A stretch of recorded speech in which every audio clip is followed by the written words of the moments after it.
El Holocausto se significó por la ruptura existencial y conceptual en el siglo pasado. Fue un hecho histórico que no tuvo precedentes y que demostró lo vulnerable de la condición humana y que a la vez dio diferentes formas al genocidio con el paso de los años. La destrucción y el asesinato de la vida comunitaria de los judíos se convirtió para el nazismo en un fin, por lo que dirigió todas sus energías, las de sus instituciones gubernamentales, industriales y tecnológicas, aunadas a las ideologías para cometer el exterminio de los judíos en la búsqueda de la solución total. Se han elaborado diversos estudios y procesos de investigación para documentar las repercusiones que el Holocausto tuvo en México y el contexto internacional. Si bien es cierto, Estados Unidos y los países latinoamericanos, en su conjunto, recibieron el mayor número de refugiados europeos, México fue el que menos recibió aproximadamente unos 2,000.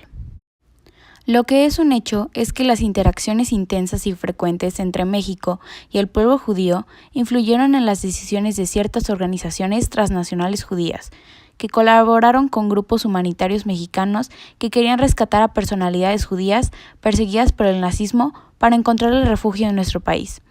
Esto, por ejemplo, al existir disputas y diferencias de opinión entre el gobierno y algunos funcionarios públicos de México en torno al refugio de judíos en nuestro país, llevaron a que los actores separaran las tragedias de las víctimas del contexto nacional e incluso a estas se les consideraba como una amenaza a los intereses nacionales.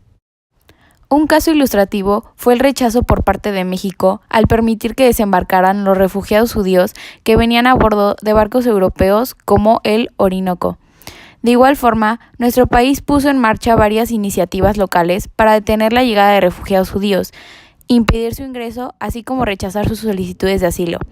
ya que la imagen de los judíos existía en México y en muchos países latinoamericanos como inmigrantes, trabajadores, empresarios vigorosos y elementos que en general apoyarían la construcción de nuestra nación. Fue desplazada por ideas que apoyaban la no integración de las comunidades judías a la vida nacional, ya que representaban riesgos para la nación, o sea, fueron vistos como una amenaza. Mientras la Segunda Guerra Mundial se estaba desatando, el presidente que estaba a cargo de México en esa época era Manuel Ávila Camacho. Él consideraba que si entraba a la guerra sería una gran oportunidad para fortalecer su autoridad. Eso quiere decir que México no solo dio refugio a los judíos, sino también apoyó a Estados Unidos con una unidad de combate aéreo, mejor conocido como el Escuadrón 201, que participó en la batalla de Luzón al lado de Estados Unidos. También tomaba un papel muy importante, ya que era distribuidor de petróleo para otros países, pero también distribuía minerales a la industria bélica, sobre todo a Estados Unidos, e incautó propiedades que los alemanes, japoneses e italianos tenían en México.